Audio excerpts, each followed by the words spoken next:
కాంగ్రెస్ పాలనలో Hyderabad real estate రంగం కుదేలైంది. దేశంలో ఏ మెట్రో నగరంలో లేని ప్రతికూలత ఇక్కడ ఉంది.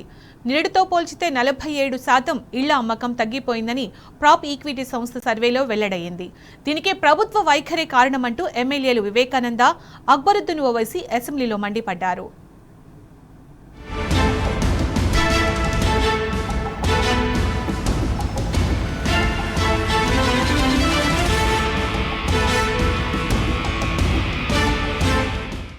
హైదరాబాద్ సహా రాష్ట్రంలో రియల్ ఎస్టేట్ వ్యాపారానికి ప్రతికూల పరిస్థితులు ఏర్పడ్డాయి.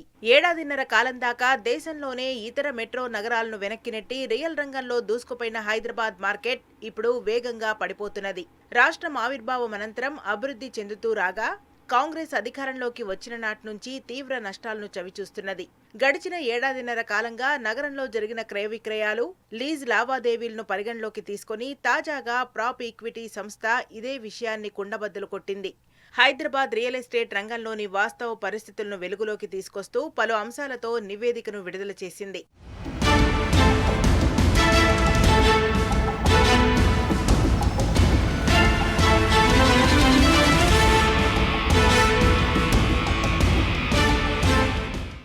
లోక్సభ ఎన్నికల తర్వాత రియల్ ఎస్టేట్ రంగం కుదేలవుతూ వచ్చింది.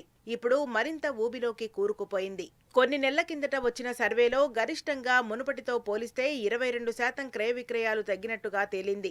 కానీ తాజా సర్వేలో ఏకంగా 47% అమ్మకాలు పడిపోవడం గమనార్హం. నిరుడు తొలి త్రైమాసికంలో 20,835 యూనిట్లను విక్రయించగా ఈ ఏడాదిలో అమ్మకాలు 11,114 యూనిట్లకు పడిపోయినట్టు తేలింది. పడిపోయిన యూనిట్ల విలువ కనీసం 6,000 కోట్ల రూపాయల నుంచి 7,000 కోట్ల రూపాయల మేర ఉంటుందని నిపుణులు అంచనా వేస్తున్నారు.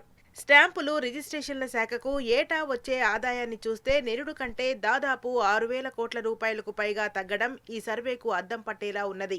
ఇతర మెట్రో నగరాల్లో మునుపటితో పోలిస్తే అమ్మకాలు తగ్గినా హైదరాబాద్లో పెరిగిన దాఖలాలున్నాయి. రియల్ డమాల్లో హైదరాబాద్ తర్వాత ముంబై, కోల్కతా, థానే ఉన్నప్పటికీ హైదరాబాద్ మార్కెట్కు సారూప్యత ఉండే బెంగళూరు, చెన్నైలో సానుకూల అమ్మకాలు నమోదైనట్టు నివేదికలో వెల్లడయ్యాయి.